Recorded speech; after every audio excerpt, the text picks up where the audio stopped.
하나님 말씀 보겠습니다. 오늘 우리에게 주신 하나님 말씀은 사도행전 2장 37절에서 42절까지의 말씀입니다. 주신 말씀 제가 읽도록 하겠습니다.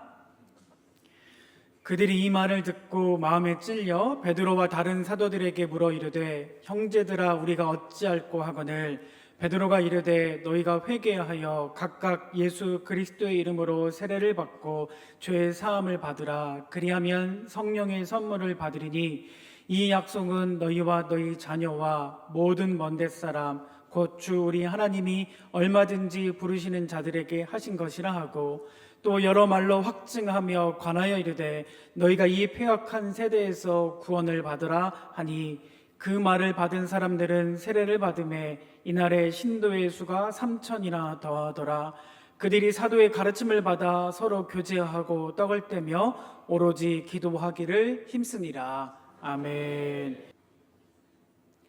하나님의 은혜와 사랑과 능력이 이 시간 예배하는 모든 성도님들에게 충만하기를 주님의 이름으로 간절히 축원합니다. 우리 주위의 분들과 함께 또 가정에서 온라인으로 예배를 드리시는 분들이라면 가족들과 함께 인사합니다. 함께 예배함이 기쁨입니다. 반갑습니다. 사랑합니다. 함께 예배함이 기쁨입니다. 반갑습니다. 사랑합니다. 어제부터 장마가 시작됐다고 하는데 엊그저께부터 장마 첫비 치고는 참 많이 왔어요. 그래서 남부지방에는 비 피해도 있다고 하는데 여러분들 대비 잘 하시기를 바랍니다. 하늘에서 내려오는 비는 많이 내리면 안 되지만 하나님의 은혜의 소낙비는 많이 내릴수록 좋습니다. 오늘 하나님의 은혜의 소낙비를 충만히 누리는, 그래서 또 시작되는 한 주간의 삶을 주께서 주신 능력과 은혜로 승리하는 성도들이 되시기를 주님의 이름으로 간절히 축원합니다. 휴대 단말기 하나에 2개의 번호를 쓸 수 있는 통신 서비스가 있습니다. 일명 투넘버 서비스죠. 이 서비스를 신청하면 개인용 전화번호와 업무용 전화번호 각각을 부여받게 되는데 1개의 단말기로 이용할 수 있습니다. 그래서 예를 들면 업무 전화는 1234번호로 개인 전화는 5678번호로 따로 사용할 수 있는 편리한 서비스죠. 사적인 통화와 업무 관련 통화를 따로 할 수 있고 필요한 전화만 골라받을 수가 있으니까 매우 효율적인 서비스라 생각됩니다. 그러나 신앙생활에 있어서는 이러한 구별은 지양해야 합니다. 하나님의 음성을 듣고 싶다고 하면서도 듣고 싶은 것만 듣고 받고 싶은 것만 받는 태도, 내 필요와 욕구에 의해서 취사 선택하는 이러한 태도는 올바른 믿음의 태도가 아닙니다. 하나님이 언제나 내게 말씀해 주시기를 기대하며 귀를 기울이십시오. 그리고 하나님의 말씀을 들었다면 그 말씀에 순종하며 따르십시오. 그것이 우리 성도들의 신앙의 모습입니다. 오늘 본문은 오순절 성령 강림 사건 이후의 기록입니다. 성령 받은 제자들에게 어떤 변화가 일어났을까? 어떻게 바뀌었을까? 오늘 본문을 보면 성령 받은 제자의 변화의 모습을 분명히 볼 수 있습니다. 성령 강림 사건은 다른 말로는 소통이 원활해진 사건입니다. 하나님과 영적인 소통이 없었던 제자들은 두려움만 가득했죠. 걱정만 앞섰습니다. 하나님의 뜻을 알 수 없었고 볼 수 없었으며 숨기에 급급했고 자기 안위에만 골몰했어요. 그러나 오순절에 성령이 그들에게 임하자 이런 태도가 바뀌었습니다. 어떻게 바뀌었나요? 2장 4절을 보니까 그들이 다 성령의 충만함을 받고 성령이 말하게 하심을 따라 다른 언어들로 말하기를 시작했다고 했습니다. 뭐 하기를 시작했다고요? 말하기를 시작했다고 했습니다.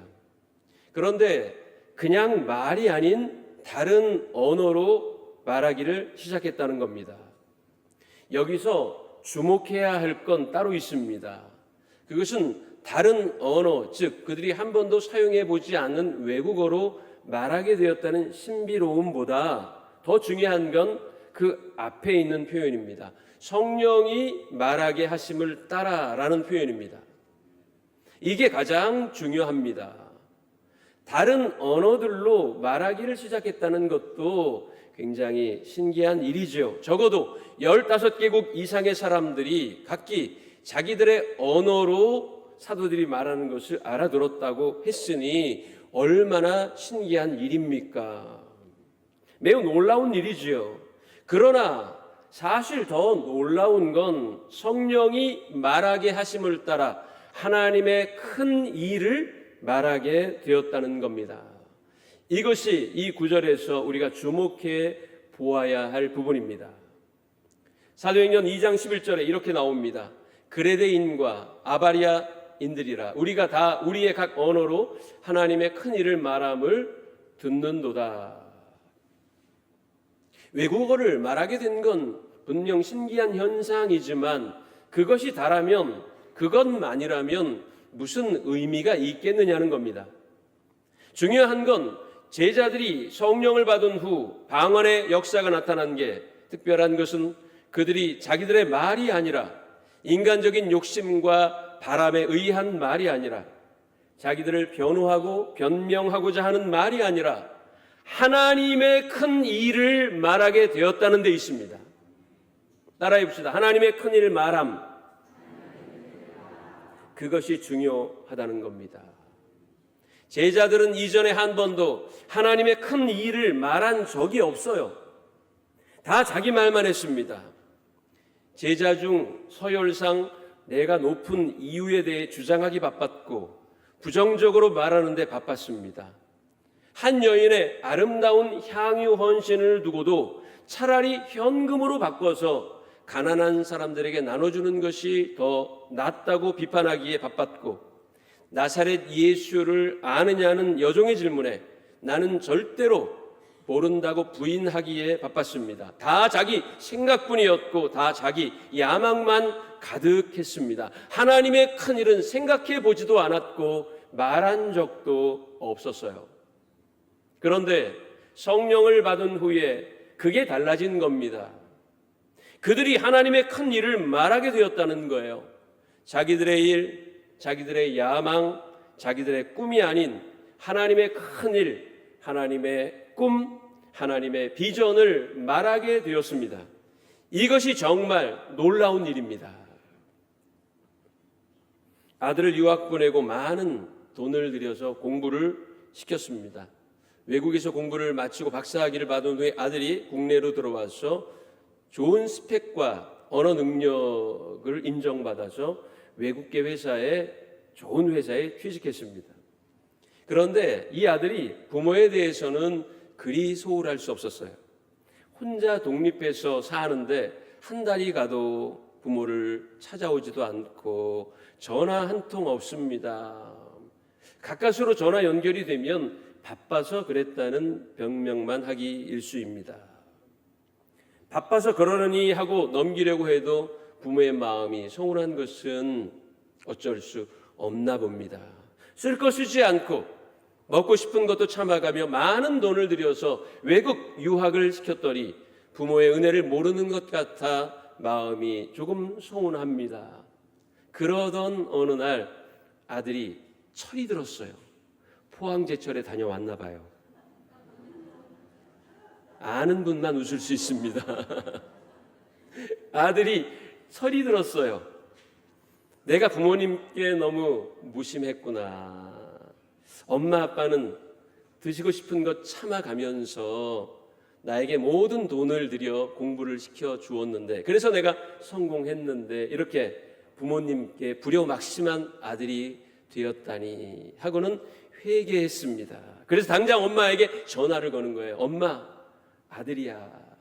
엄마는 밝게 웃으면서 아들 웬일이야. 전화를 다 주고 오늘 엄마가 개 탔네 하고는 좋아합니다. 아들은 이어서 말합니다. 엄마 죄송해요.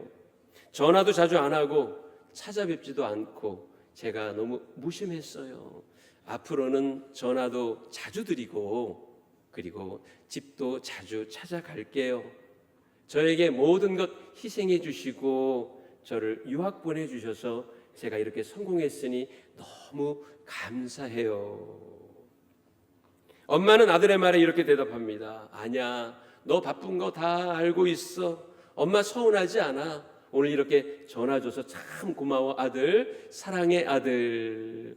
여러분, 그날 엄마는 그 전화 한 통 받은 것 때문에 하루 종일 구름 위를 떠다니는 것 같이 기분이 좋고 행복한 겁니다.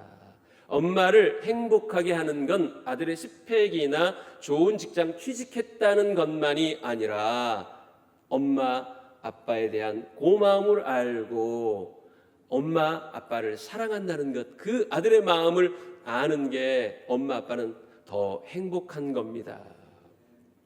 아들이 외국에 나가서 공부하고 외국어를 유창하게 하면 뭐합니까? 피타고라스의 정의를 말하고 상대성 이론을 줄줄 외며 논어와 공자를 거침없이 읊으면 무슨 소용이랍니까?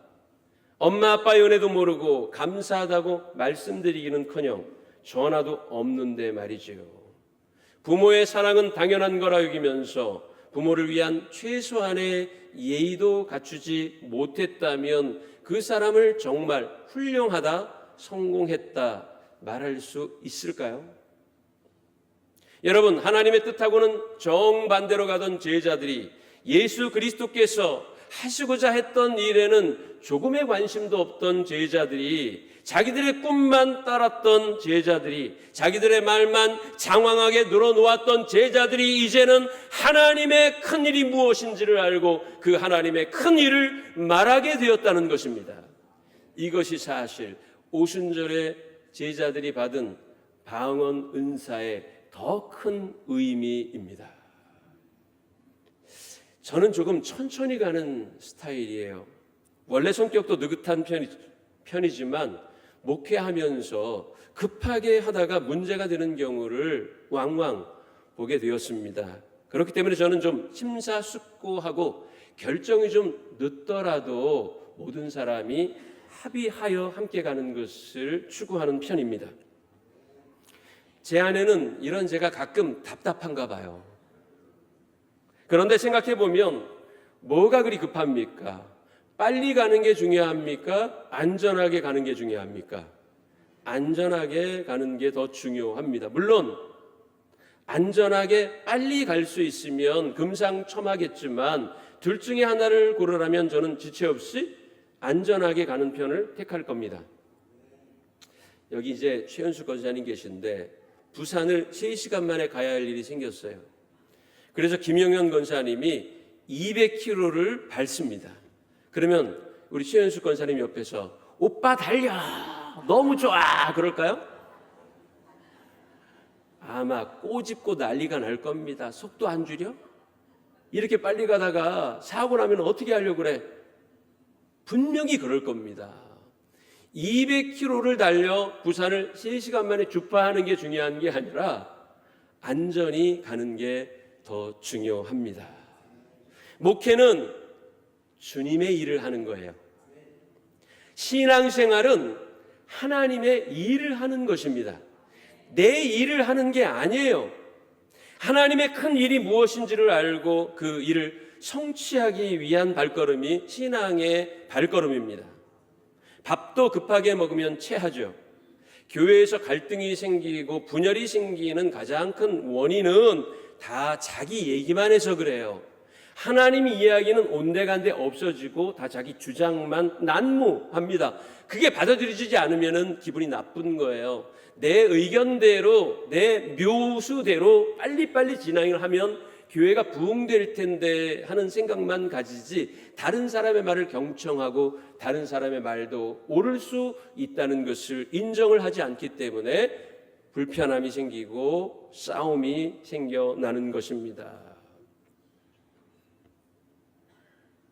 저는 천천히 가자 주의입니다.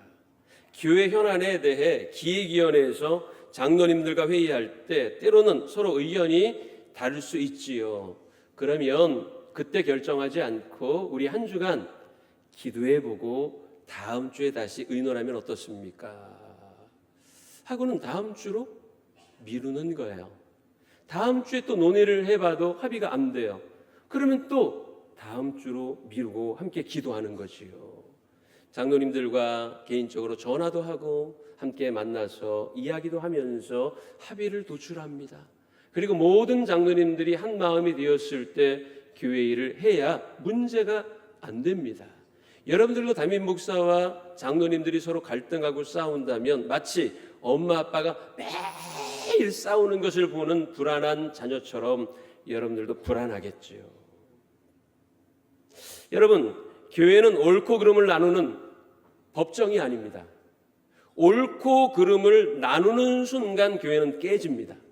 분열됩니다. 나뉩니다.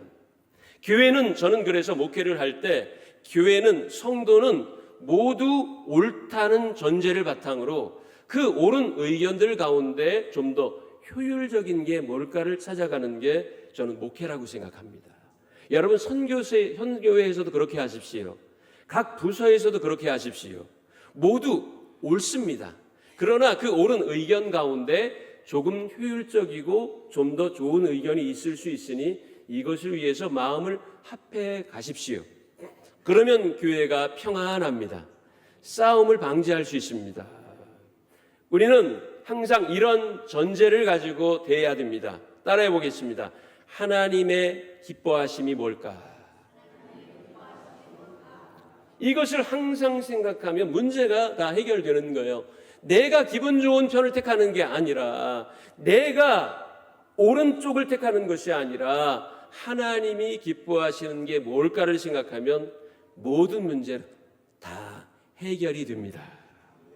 주님 오실 때까지, 주님 나라 갈 때까지 주님의 말씀 들으며 주님의 뜻을 따라 사는 겁니다. 그래서 신앙생활은 과정입니다. 주님 나라에 갈 때까지 늘 주님 뜻을 붙들고 동행하는 여정입니다. 이 여정 끝에 주님이 우리를 기다리고 계시겠지요. 그러면 잘했다 칭찬받는 성도가 되기를 위하여서 큰 과업은 이룩해내지 못했다고 해도 하나님 앞에 갔을 때, 하나님, 제가 비록 다른 사람이 이루어 놓은 것처럼 큰 대업 과업은 완수하지 못했을지라도 주께서 맡겨주신 이 사명 감당하려고 애는 썼어요. 내가 기도했어요. 그런데 기도하고 힘썼지만 요만큼 밖에는 못했어요. 그러면 하나님께서 꿀밤을 때리시면서, 야, 너 그것밖에는 못했냐? 그렇게 책망하실까요? 저는 하나님, 그런 하나님이라고 생각하지 않습니다. 최선을 다해서 한 걸음 한 걸음 하나님의 큰 일이 무엇인지를 알고 그것을 위해 걷는 삶의 여정이었다면 아마 하나님은 천국문 앞에서 여러분들에게 박수 쳐주실 것입니다. 그리고 여러분들을 안아주실 것입니다. 요한복음 14장 22절에 보면 가룟 유다가 예수님께 답답해서 물어요. 예수님은 왜 세상에 자신의 모습을 드러내지 않는가요? 이 질문의 요지는 뭐냐 하면, 예수님은 병자도 고칠 수 있고 죽은 자까지 살리실 수 있는 그 큰 능력으로 왜 로마 제국에 대항하지 않습니까? 로마 제국을 전복시키고 마치 하늘에 12영도 더 되는 천사들을 동원해서 로마 제국을 쓸어버리시고 이 나라를 왜 독립하게 하지 않으십니까? 이러한 답답함이었던 거예요. 민중의 힘을 하나로 모아 반정부 운동을 일으키든 로마 정부를 박살내든 독립전쟁을 일으키든 뭐라도 해야 되는 게 아니냐 하는 것이 가룟 유다의 의견이었습니다. 그러나 여기에 대해 예수님은 뭐라고 말씀하셨느냐? 나를 사랑하면 나의 말을 지키리니. 할렐루야. 예수님의 말씀을 지키는 게 더 중요하다는 겁니다. 예수님의 때, 예수님의 계획, 예수님의 비전을 따르는 게 훨씬 더 중요하다고 말씀하고 있는 겁니다. 성령의 인도하심을 받으면 전혀 새로운 사람으로 변화합니다. 그래서 그리스도인들은 일평생 성령 충만함 속에 살아가야 합니다. 성령 충만함을 항상 갈망해야 합니다. 세술에 취한 자들, 즉 성령 받은 제자들은 비겁한 사람들이 담대한 사람으로 변화됐습니다. 특히 베드로의 변화는 놀랄만한 일이었습니다.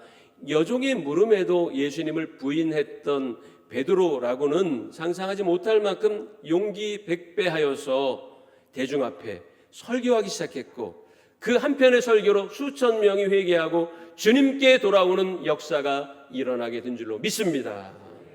사도 바울은 고린도전서 14장 19절에서 말합니다. 교회에서 내가 남을 가르치기 위하여 깨달은 마음으로 5마디 말을 하는 게 1만 마디 방언으로 말하는 것보다 낫다. 여기서 말하는 1만 마디 방언이란 무슨 뜻인지 알지도 못한 채 맹목적으로 하는 방언을 말합니다. 방언의 유용함과 의미를 평가절하려고 하는 게 아니라 더 좋은 게 뭐냐는 거죠. 깨달은 마음으로 하는 5마디 현명한 은혜의 언어가 더 중요하다는 겁니다. 제자들은 성령의 충만함을 받은 후 무엇을 말했다고요? 따라해 봅시다. 하나님의 큰 일. 하나님의 큰 일을 말하기 시작했고 하나님의 큰 일을 순종하기 시작했습니다. 전에는 자기들의 일과 꿈이 먼저였고 자기들의 안위를 지키는 게 우선순위였다면 성령을 받고 난 이후에는 하나님의 일, 하나님의 꿈, 하나님의 나라가 우선순위가 되었습니다. 베드로는 대중 앞에 서서 설교합니다. 하나님의 선민이라고 자부하는 그들이 정작 하나님의 뜻은 깨닫지 못하고 구원의 길이 무언지는 알지 못한 채 구세주로 보내신 예수 그리스도 십자가에 못 박아 죽였다. 너희들이 한 짓이 그거다. 그러나 하나님은 너희들의 잘못도 용서하실 것이며 너희들이 회개하고 예수 그리스도의 복음을 믿으면 구원을 얻게 되고 유쾌하게 되는 날이 너희에게 이르게 될 거다 라고 소리 높여 증거했습니다. 예수님은 누가복음 5장 32절에서 내가 의인을 부르러 오지 않고 죄인을 불러 회개시키러 왔다고 말씀하셨습니다. 베드로는 사도행전 2장 14절에서 이 일을 너희로 알게 할 것이니 내 말에 귀를 기울이라. 여기서 베드로가 말하고 있는 이 일은 2가지입니다. 첫 번째는 자기의 분명한 변화, 사도들의 변화, 성령 받고 난 이후에 마치 BC와 AD가 갈라지듯 그들의 삶의 BC와 AD가 갈라진 그 일을 말하는 것입니다. 예수 그리스도를 믿고 내 가치관이 어떻게 변했는지, 내 꿈과 지향성은 어디를 향하고 있는지, 무엇을 위해 살고 있는지 자기의 분명한 변화에 관하여 다른 이들에게 간증할 수 있어야만 합니다. 예수를 믿고 난 이후에도 세속적 욕망과 바람만을 가득한 채 살면 안 된다는 것입니다. 2번째, 복음에 대해 말할 수 있어야 한다는 겁니다. 따라해 봅시다. 복음은 예수 그리스도의 십자가십니다. 다시 한번, 복음은 예수 그리스도의 십자가십니다. 3세번이라고 그랬죠? 한 번 더. 복음은 예수 그리스도의 십자가십니다. 아멘. 왜 예수께서 이 땅에 내려오실 수밖에 없었는지, 하나님은 독생자를 왜 이 땅에 내려보내셨는지, 왜 사람에게는 구세주 예수 그리스도가 필요한지, 예수 그리스도를 믿으면 어떻게 되는지, 즉 복음이 무엇인지에 대해 확신 있게 전해야 합니다. 베드로는 방언을 말하는 자신들을 보며 세술에 취했다 수군거리는 사람들에게 술에 취한 것이 아니라 선지자의 예언이 성취된 거라고 말합니다. 요엘 2장 28절 보니까 그 후에 내가 내용을 만민에게 부어주리니 너희 자녀가 장래일을 말하고 늙은이는 꿈을 꾸고 젊은이는 이상을 보게 될 것이다. 요엘 2장 32절 누구든지 여호와의 이름을 부르는 자는 구원을 얻으리라. 할렐루야. 즉 베드로가 하나님의 큰 일을 말함은 우연히 돌연히 이루어진 사건이 아닌 선지자의 예언의 성취라는 겁니다. 구원의 기회는 누구에게나 열려 있습니다. 믿습니까? 그런데 이 말을 바꾸면 구원의 길을 알지 못하는 이들에게 구원의 길을 선택할 수 있도록 성도들은 언제나 복음을 전해야 한다는 선교적 차원의 개념이라는 것을 우리는 알아야 합니다. 사도행전 2장 21절 같이 읽어볼까요? 누구든지 주의 이름을 부르는 자는 구원을 받으리라. 할렐루야. 제자들은 각 처에서 전도했어요. 예수 그리스도의 십자가와 부활의 복음을 전했어요. 자기 꿈만을 말했고 자기 야망만을 추구했고 세상의 복과 번영만을 따르던 삶이 구원의 복음을 전하는 삶으로 바뀐 겁니다. 그들의 불같은 전도로 예루살렘은 소동하고 들썩였습니다. 여러분, 이제 설교의 종반부입니다. 교회와 성도의 가장 고귀한 사명은 하나님의 큰 일을 말하는 겁니다. 할렐루야. 하나님의 큰 일이란 인간을 구원하시고자 하는 하나님의 계획이 예수 그리스도와 십자가를 통하여 성취됐다는 것, 이것입니다. 이것을 전하는 것이 바로 전도입니다. 이 일이야말로 일생일대 우리에게 가장 크고 위대한 일인 줄로 믿습니다. 아까 광고 시간에도 말씀을 드렸지만 다음 주일부터 3주간 총력전도 주일로 지킵니다. 그저 이벤트나 행사로 받아들이지 마시고 우리 성도가 일평생 해야 할 사명이 바로 이 일, 즉 하나님의 큰 일 말하는 것임을 깨닫고 전도하는 일에 열심을 다하십시오. 그것이 하나님을 가장 기쁘게 하는 일입니다. 우리 왼편 현수막 총력전도 주일 밑에 빨간 글씨 주제 문구가 있습니다. 함께 읽어볼까요? 시작. 한 영혼을 그리스도께. 할렐루야. 이것이 총력전도 주일의 주제입니다. 한 영혼을 그리스도께 인도하여 하나님의 기쁨이 되고 세상 모든 민족이 구원을 얻기를 원하시는 하나님의 소원을 이루어드리는 우리 삼양교회 성도들이 되시기를 주님의 이름으로 간절히 축원합니다.